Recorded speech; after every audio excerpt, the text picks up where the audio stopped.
தோட்டத்தை சார்ந்த வீதிகளை அரசாங்கத்துக்கு சுகீர்த்துக் கொள்ள பிரேரணையை முன்வைத்த நிலையிலே அதற்கு ஆதரவாக கதைப்பதற்கு இந்த வாய்ப்பு கிடைத்ததற்கு நான் நன்றி தெரிவித்துக் கொள்வதோடு இந்த நிலையிலே முன்வைத்த பாராளுமன்ற உறுப்பினர் எதிர்க்கட்சி சார்ந்தவராக இருந்தாலும் 76 வருட கால ஆட்சியிலே அவர்களுடைய ஆட்சிக்கு கீழ்தான் இந்த அமைச்சரவை அமைச்சு காணப்பட்டது. 76 வருடங்களாக ஆட்சி செய்தவர்களுக்கு இந்த பாதைகள் நிர்மாணிக்கப்படவோ இல்லாவிட்டால் மலையக மக்களுடைய அபிவிருத்தி திட்டங்களை மேல்நிலைக்கு கொண்டு வர வேண்டும் என்ற எண்ணம் இருக்கவில்லை என்பதற்கு அவரே நிறைய காரியங்களை முன்வைத்திருக்கிறார். அவருக்கும் தெரிந்திருக்கிறது. அதை குறித்து சந்தோஷப்படுகிறேன். விசேஷமாக மலையக மக்களானவர்கள் மலையக மக்களுடைய பிரதானமாக சாதாரண ஒரு பிரஜைகளுக்கு கிடைக்க வேண்டிய அடிப்படை வசதிகள் புறக்கணிக்கப்பட்ட சமூகமாகவே எங்களுடைய சமூகம் இன்று வரைக்கும் காணப்படுகிறது. அவர்களுக்கு தண்ணீராக இருக்கட்டும், வீதி அமைப்பாக இருக்கட்டும், அல்லது சுகாதார தேவைகளாக இருக்கட்டும், வாழ்விடமாகட்டும், இன்று வரைக்கும் அது ஒரு கேள்விக்குறியாகவே இருக்கிறது.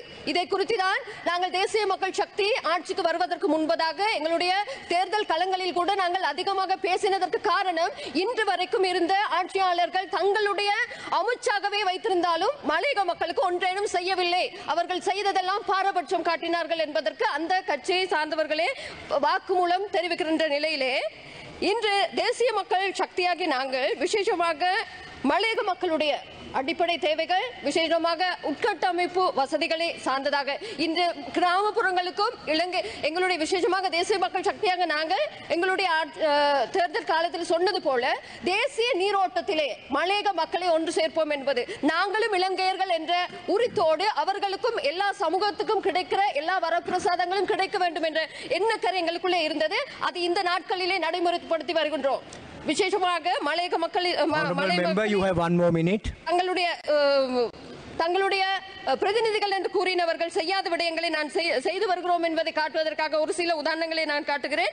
விசேஷமாக மலையக மக்களுக்கான வீட்டுரிமை சார்பான வீடுகளை குறித்து காணி உரிமையற்ற ஒரு 7 பேஜ் காணிகளை மாத்திரம் கொடுத்து வீடுகளை கட்டி கொடுத்தார்கள். ஆனால் எங்களுடைய தேசிய மக்கள் சக்தியாக 5400 வீடுகள் ஒப்புதலோடு உறுத்தோடு கூடிய அதே போல எல்லா விதமான உட்கட்டமைப்பு வசதிகளை கொண்ட வீடமைப்பு திட்டத்தை நாங்கள் மலையக மக்களுக்கு வழங்க இருக்கிறோம். விசேஷமாக கபரகல மீரியபெத்த போன்ற மக்கள் அவர்கள் வருட கணக்காக 2-3 வருடங்கள் சிலது 10 வருடங்களுக்கு மேற்பட்ட நிதியிலே அவர்கள் முகாம்களிலே வசித்தவர்களுக்கு இன்று ஒப்புதல் கூடிய பத்திரங்களோடு உறுதி பத்திரத்தோடு கூடிய நிலங்கள் வழங்குவதற்கும் வீடுகள் கட்டி கொடுப்பதற்கும் உட்கட்டமைப்பு சார்ந்த எல்லா வசதிகளையும் அமைத்த வீடுகளை கட்டி அமைப்பதற்கு நாங்கள் முன்னிலை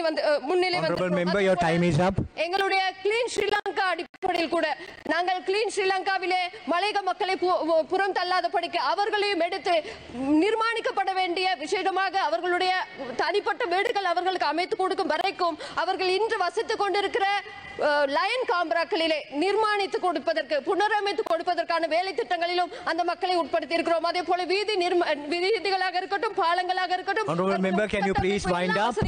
நாங்கள் செய்திருக்கிறோம். எனவே தேசிய மக்கள் சக்தியானது நாங்கள் சொன்னது போல அப்ப கிவ්වා වගේම අපේ ආණ්ඩුවේ යටතේ අපි මේක නිසාම තමයි ජනතාව මේ මෙච්චර කල ආණ්ඩු කරපු